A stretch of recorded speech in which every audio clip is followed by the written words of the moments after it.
भारत का विरोधी है। वीर सावरकर का मुद्दा लाने की जरूरत नहीं, उससे महाराष्ट्र विकास अघाड़ी में भी दरार पड़ सकती है। तो भारत के सपूत का अपमान, ऐसे जोड़ेंगे हिंदुस्तान सावरकर को लेकर। भारत का सपूत, भारत मां का महान सपूत स्वर्गीय आदरणीय इंदिरा गांधी जी ने कहा था सावरकर को, जिन सावरकर पर राहुल गांधी सवाल उठा रहे। प्रोफेसर कपिल कुमार, अब आप बोलिए। मैंने आपको ब्रेक पर जाने से पहले टोक दिया था, अब आप बोलिए सर, कंप्लीट कर लीजिए और कोई बीच में नहीं बोलेगा। कमरू भाई, जब आपकी टर्न आएगी मैं आपके पास आऊंगा, एक एक करके बोलिए आप। प्रोफेसर कपिल कुमार, मैं दो बातें बता दूं कि ये लोग अगर सावरकर के ऊपर इस तरीके की टिप्पणी करते हैं तो इनको अपने नेताओं के बारे में भी जो इतिहास है वो भी जानना चाहिए। मुझको एक बात बताइए, कौन सा दुनिया का देश है जिसके ऊपर, जिस देश ने 170 साल तक नरसंहार किए हो, उस देश को लूटा हो, उसके आखिरी प्रतिनिधि को आप पहला गवर्नर जनरल बना देंगे? माउंटबेटन को क्यों बनाया नेहरू ने? उसके बाद में आप पढ़िए, कश्मीर, पाक ऑक्युपाइड कश्मीर किसने बनवाया? जब लेडी माउंटबेटन ने फोन किया, एक जरा ये भी तथ्य देख ले जा करके कि लेडी माउंटबेटन की जब मृत्यु हुई थी तो हमारी नौसेना के INS नीलगिरी को गेंदे के फूल देके यहां से इंग्लिश चैनल बंबई से भेजा गया था। और मैं आपको कितनी चीजें आपको सुनाना चाहूंगा, इसलिए मेरा सिर्फ कांग्रेसियों से हाथ जोड़ के एक निवेदन है कि जिन लोगों ने देश की आजादी में हिस्सा लिया है, मेहरबानी करके उनका सम्मान करना सीखे, उन पे टिप्पणी ना करे। और अगर आपको और देखना है तो 50 सवाल मैं उठा दूंगा जिनके जवाब जो है राहुल गांधी के पास नहीं होंगे, क्योंकि राहुल गांधी को जो इतिहास पढ़ाया जा रहा है वो इतिहास उनको नक्सलाइट पढ़ा रहे हैं। वो अपने बाप की, अपने खानदान की लिखी हुई किताबों को भी, अपनी दादी के शब्दों को भी सावरकर के बारे में नहीं समझ सकते और ये बोलेंगे। ठीक है सर, ठीक है सर। मैं कमरू चौधरी जी आपके पास आ रहा हूं और बताते हुए उदय मेहरकुर जी भी मेरे साथ इस पर जुड़ गए। उदय जी, अमन जी मुझे छुट्टी दे दीजिएगा, मुझे थोड़ा, मैं मीटिंग में हूं किसी में। अमन जी मुझे थोड़ा छुट्टी दे दीजिए, मुझे मीटिंग में। आपकी इच्छा सर। जी जी जी बिल्कुल। कमरू भाई, जो सवाल अभी प्रोफेसर कपिल कुमार ने उठाया, सावरकर ने जेल से बाहर आने के लिए चिट्ठी लिखी। उन्होंने एक सवाल पूछा कि नेहरू जी को जेल से बाहर लाने के लिए, नाभा जेल से बाहर लाने के लिए किसने चिट्ठी लिखी थी? आपको तो पता होगा सर। देखिए, नेहरू जी का टोटल इंडिपेंडेंस स्ट्रगल में करीब 10 साल तक जेल का अंदर थे। आए, अंदर गए, इस तरह से जब आंदोलन किए तो अंदर गए, ये तो कोई अस्वीकार नहीं कर सकते। लेकिन यहाँ जब आज का मुद्दा जब सावरकर का है, मैं एक दो चीज पूछना चाह रहा हूँ। कमरू भाई, एक मिनट फैक्ट पर बात करेंगे। सावरकर ने जेल से बाहर आने के लिए चिट्ठी लिखी, उस पर आपको आपत्ति? नेहरू जी को जेल से बाहर लाने के लिए नाभा, एक मिनट सर, एक मिनट मैं कंप्लीट कर लेता हूं, मैं कंप्लीट कर लेता हूं सर, मैं कंप्लीट कर लेता हूं। नेहरू जी को नाभा जेल से 2 हफ्ते में बाहर लाने के लिए किसने चिट्ठी लिखी थी? नाम तो बता दीजिए सर दर्शकों को, मैं आप बताता अच्छा नहीं लगूंगा, आप बता दीजिए किसने चिट्ठी लिखी थी नेहरू जी को नाभा जेल से बाहर लाने के लिए? किसने लिखी थी? मोतीलाल जी ने लिखा था। मोतीलाल जी ने लिखा था, एक बाप ने लिखा था जी। बिल्कुल। सुनिए, लेकिन यहाँ पे कॉन्टेक्स्ट तो समझ लीजिए पहले। अच्छा। जब सावरकर जी जेल गए 1911 में, तो महात्मा गांधी जी ने भी तो चिट्ठी लिखा था ब्रिटिश से कि सावरकर को छोड़ दीजिए। लेकिन यहाँ पे अंतर क्या हो रहा है, सावरकर जेल में जाने से पहले एक कट्टर एथिस्ट था जो हिंदुत्व पे विश्वास नहीं करता था, एक आजादी का लड़ाई कर रहा था सावरकर, इसमें तो कोई दोहरा ही नहीं है, कोई ये नहीं है। जब जेल गया, जेल से वापस आया तो मुस्लिम लीग के साथ मिलकर, जिन्ना के साथ मिलकर देश का बंटवारा का मांग करने लग गया। तो ये कौन सा इंडिपेंडेंस स्ट्रगल था सावरकर जी का, जिन्होंने आज देश का बंटवारा किया उन्हीं लोगों के साथ में, जिन्ना के साथ में मिलकर, जिनका श्यामा प्रसाद मुखर्जी जिस कैबिनेट में था सुहार्दी का, उसी कैबिनेट में से जो है कि देश का बंटवारा जो है कि मांग कर बैठे। तो ये इतिहास तो हम भूल नहीं सकते कांग्रेस इन्होंने, जहां गांधी जी। कमरू भाई, आ रहा हूं आपके पास। कमरू भाई, ये बताते हुए जिनके लिए आप इतने सम्मानजनक शब्दों का इस्तेमाल कर रहे हैं ना सावरकर जी के लिए, जो आपके मन से सम्मान आ रहा है या अपमान आ रहा है, इंदिरा गांधी जी ने उनको रिमार्केबल सन ऑफ इंडिया कहा। Remarkable son of India Indira Gandhi ji ने, डाक टिकट जारी की, वो सारी चीजें हैं सर। अब वो गलत थी, आप लोग सही हैं, मुझे नहीं पता। इंदिरा जी गलत थी, आप लोग सही हैं, राहुल जी सही है, इंदिरा जी सही है, तो हम लोग आपस में बात कर सकते हैं मेरे ख्याल से। उदय मेहरकर जी मेरे साथ हैं। उदय भाई, एक मिनट इतिहास बताने के लिए उदय मेहरकर जी हैं, उनको आज शायद हर कोई सुनना चाहेगा। राकेश सिन्हा है मेरे साथ, राज्यसभा सांसद वो भी हैं। उदय जी, आपसे सवाल, देश आपको सुन रहा है। जो सवाल उठाए जा रहे हैं, सावरकर माफी वीर, डरपोक, कमजोर और सर्वेंट लिखा, सर्वेंट, ओबीडियंट सर्वेंट। बताइए उदय जी, आपने तो किताब लिखी है। देखिए ऐसा है, इसको दो भाग में मैं टैकल करूंगा। एक, इस टाइप का डेनिग्रेशन सावरकर का क्यों हो रहा है, थ्रू आउट हो रहा है। देखिए, वीर सावरकर वो देश की एकता और अखंडता के समय प्रतीक हैं। ये हमारी पुस्तक के द्वारा हमने प्रूव कर दिया है। हमने ये कहा है कि भारत पे जो भी आपत्तियां आई राष्ट्रीय सुरक्षा को लेके गए 75 साल में, उन सभी प्रॉब्लम्स, सभी नेशनल सिक्योरिटी प्रॉब्लम्स की भविष्यवाणी वीर सावरकर ने 60 से 80 साल पहले कर दी थी। इसके लिए सावरकर हमारे राष्ट्रीय सुरक्षा के पितामह हैं। सावरकर तुष्टीकरण के राजनीति के सब में बड़े विरोधी हैं। जो लोग विभाजित भारत पे जिनका पोषण है, वो पॉलिटिकल पार्टी हो, वो आइडियोलॉजीज हो, वो पैन इस्लामिज्म हो, लेफ्टिज्म हो, उनके लिए सावरकर सब बड़े दुश्मन है। और उनको ये लगता है कि सावरकर का विचार अगर हमारी भावी पीढ़ी के अंदर फैल गया तो इनकी दुकानें बंद हो जाएगी। ये मूल कारण है सावरकर को बदनाम करने का। अब हम आते हैं माफी पत्र के ऊपर। माफी पत्र, देखिए, वीर सावरकर ने हमारे पुस्तक में हमारी पुस्तक के अंदर इसका विस्तार में हमने इसको डिस्क्राइब किया है। देखिए, वीर सावरकर ने टोटल उनका जो 13 या 14 साल का कार्यकाल था कठोर कारावास में, अंडमान में और फिर रत्नागिरी में, कुल मिलाकर उन्होंने 10 पत्र लिखे थे, माफी पत्र 10।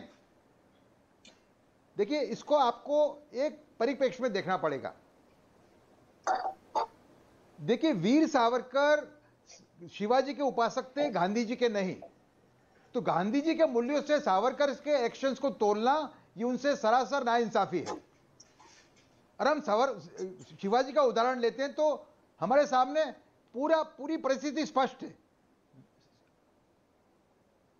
शिवाजी ने अपने 36 साल के कार्यकाल के अंदर 5 माफी पत्र लिखे औरंगजेब को जी। इसमें से 3 माफी पत्र के बाद में शिवाजी और मुगलों की संधि हुई, और हर एक संधि को शिवाजी ने ही तोड़ा, क्योंकि उनका लक्ष्य था हिंदवी स्वराज्य। उसके लिए जो भी उनको आवश्यकता होती थी वो करते थे। वैसे ही सावरकर अपनी किताब में लिखा है, उनकी जो किताबें माय ट्रांसपोर्टेशन फॉर लाइफ और दूसरी उनकी किताबें अंडमान के अंधेरे से, मराठी में है, उसमें दोनों में लिखा है, उन्होंने ये छुपाया नहीं इस बात को, माफी पत्रों को। और अंधकार जो अंडमान के अंधेरे से जो किताब है उसके अंदर तो स्पष्ट कहा है कि मैंने मेरे जो क्रांतिकारी दोस्त थे जेल के अंदर, उनको कन्विंस करने का प्रयत्न किया। देखिए, यहां सड़ने में कोई लाभ नहीं होगा। हमें युक्ति से जेल से बाहर निकलना चाहिए और हमारी जो मुहिम है ब्रिटिशरों को उखाड़ के बाहर फेंक देने की भारत से, उसको फिर से हमें स्टार्ट करना चाहिए। दूसरा, सब में बड़ा प्रूफ जो उसका है अमन जी, जो लोगों के सामने अभी तक आया नहीं है, जो हमारी पुस्तक में जिसका विस्तार में हमने जिसका डिस्क्रिप्शन किया है, वो ये है कि 1913 में जब गवर्नर जनरल को उन्होंने माफी पत्र लिखा, तो उस टाइम पे जो होम रूल के मेंबर थे, जो होम मेंबर थे भारत के, जिनका ब्रिटिश ऑफिसर जिनका नाम था रेजिनल्ड क्रेडॉक, उन्होंने एक लेटर लिखा जेल ऑथोरिटीज अंडमान को, अंडमान में जेल ऑथोरिटीज को उन्होंने लेटर लिखा। उसमें क्या लिखते हैं वो लिखते हैं कि सावरकर के माफी पत्र पे बिल्कुल विश्वास मत रखना। दूसरा, वो कहते हैं कि हमारा एक रूल है कि 5 साल का कठोर कारावास हो जाए अंडमान के अंदर तो उन कैदियों को जेल के बाहर रहने की छूट मिलनी चाहिए, लेकिन ये छूट सावरकर को मत देना। अगर सावरकर को ये आपने छूट दी तो मुझे पूरा विश्वास है कि सावरकर के क्रांतिकारी दोस्त जो पूरे यूरोप में फैले हुए हैं, वो एक स्टीमर लेके आएंगे और सावरकर को यहां से भगा के ले जाएंगे। तो जिन लोगों को सावरकर माफी पत्र लिख रहे थे, उनके क्या विचार हैं, इससे बात पूरी स्पष्ट हो जाती है कि सावरकर को जो बदनाम करने का पूरा जो कैंपेन है वो कितना बड़ा षड्यंत्र है। पेंशन सर, पेंशन पर भी जवाब दे दीजिए। एक और दूसरा नैरेटिव जो है, मैं थोड़ा रिप्लाई कर दूं। पेंशन था ही नहीं, 60 रुपए उनको मिलते थे, वो उनका मेंटेनेंस था, पेंशन नहीं था। उनको 60 रुपए मिलते थे। वो कह रहे अंग्रेजों से उनका खाना पीना उनको करना पड़ता था रत्नागिरी के अंदर। रत्नागिरी में, मेरी बात सुनिए, रत्नागिरी में वो नजर कैद में थे, नजरबंदी। There were restrictions on him in Ratnagiri also. तो उनको मेंटेनेंस मिलता था, खाने पीने का खर्चा, उनका रहने का खर्चा वो 60 रुपए पर मंथ को मिलता था, वो पेंशन नहीं थी, वो मेंटेनेंस था। दूसरा, एक और बात सुने आप, एक प्रयास होता है, जो प्रयास किया जाता है कि भगत सिंह को सावरकर सामने रखने का, तो याद रहे कि भगत सिंह के जो आदर्श पुरुष थे वो सावरकर ही थे। और भगत सिंह, राजगुरु और सुखदेव तीनों सावरकर को छुप के मिलने आए थे 1927 के अंदर। ये सावरकर के जो पहले बायोग्राफर हैं धनंजय कीर, उन्होंने अपनी किताब में लिखा है ये बात। ठीक है कमरू चौधरी जी, मैं आपके पास आ रहा हूं, फिर प्रोफेसर राकेश सिन्हा मैं आपके पास षड्यंत्र है। ठीक सर, एक मिनट कमरू चौधरी जी, मैं आपके पास आ रहा हूं। एक मिनट मैं सवाल ले लूं आपसे, अगर आपकी इजाजत हो। कमरू चौधरी जी, मैं सवाल आपसे ले रहा हूं। मतलब सेवक कौन अंग्रेजों का, जिसको 10 साल काला पानी की सजा, अंडमान अंडा सेल, 13-14 साल कुल मिलाकर जेल, 28 साल या जिसने यातनाएं सही, जिसकी याचिकाएं खारिज हुई, जिसको रिहा नहीं किया गया, जबकि साल 1919 में पहले विश्व युद्ध में जीत के बाद किंग जॉर्ज V ने सारे राजनीतिक कैदियों को रिहा करने का आदेश दिया, उसमें भी वो सावरकर नहीं थे। मेरा सवाल ये आपसे कमरू भाई, आप पूछ रहा हूं सवाल, सेवक कौन, जिसको 10 साल काला पानी की सजा मिली वो अंग्रेजों का सेवक, या जिसको अपनी मनपसंद जेल में रखा गया और वहां पर भी किताब पढ़ने की सारी सुविधाएं वहां पर दी गई, और इसके अलावा 2 हफ्ते में जो जेल से बाहर आ गया? सेवक कौन सर, जिसको यातनाएं दी गई, काला पानी की सजा दी गई, कोलू का बैल बना दिया गया, वो सेवक अंग्रेजों का, या जिसको मनपसंद जेल में रखा गया? कमरू भाई बताइए सर। कमरू चौधरी जी, जिस तरह से अमन भाई, जिस तरह से 100 साल बाद आप इस चीज को इंटरप्रेट करो, आपका मर्जी है, लेकिन यहाँ पे सवाल यही उठता है कि चित्रगुप्त कौन लिखा था, बरिस्टर सावरकर किसने लिखा था, उसने अपने आप को वीर का उपाधि दिया था, ये भी तो कोई गलत नहीं है। दूसरा बात, उदय जी अभी बड़े मजेदार एक बात बोल गए कि भाई दुकान बंद हो जाएंगे इनके, जो सावरकर के अगर आइडियोलॉजी आज के पीढ़ी में फैल जाए। कौन सा आइडियोलॉजी, जिसमें सावरकर खुद बोलते थे कि rape is an ideological tool, जिसको इसको क्या मैं सावरकर जी का ये आइडियोलॉजी को मैं आज के बच्चों को दूं? जो हो रहा है आज देश भर में, ये कहीं पे ये स्वीकार कर सकते हैं? जब 1966 में जब सावरकर जी भूख हड़ताल पे बैठ गए, क्यों बैठे थे? उनको अचानक लगा 1964 में कि भाई अब तो आज़ादी का मकसद हमारा पूरा हो गया, अब हम जो है कि यहाँ से समाधि ले लेंगे। लेकिन आप 15 साल 20 साल लगते उनको ये समझने के लिए कि हमारे आज़ादी का मकसद पूरा हो गया। उनको असल में जो है कि देश को हिंदू राष्ट्र बनाना था।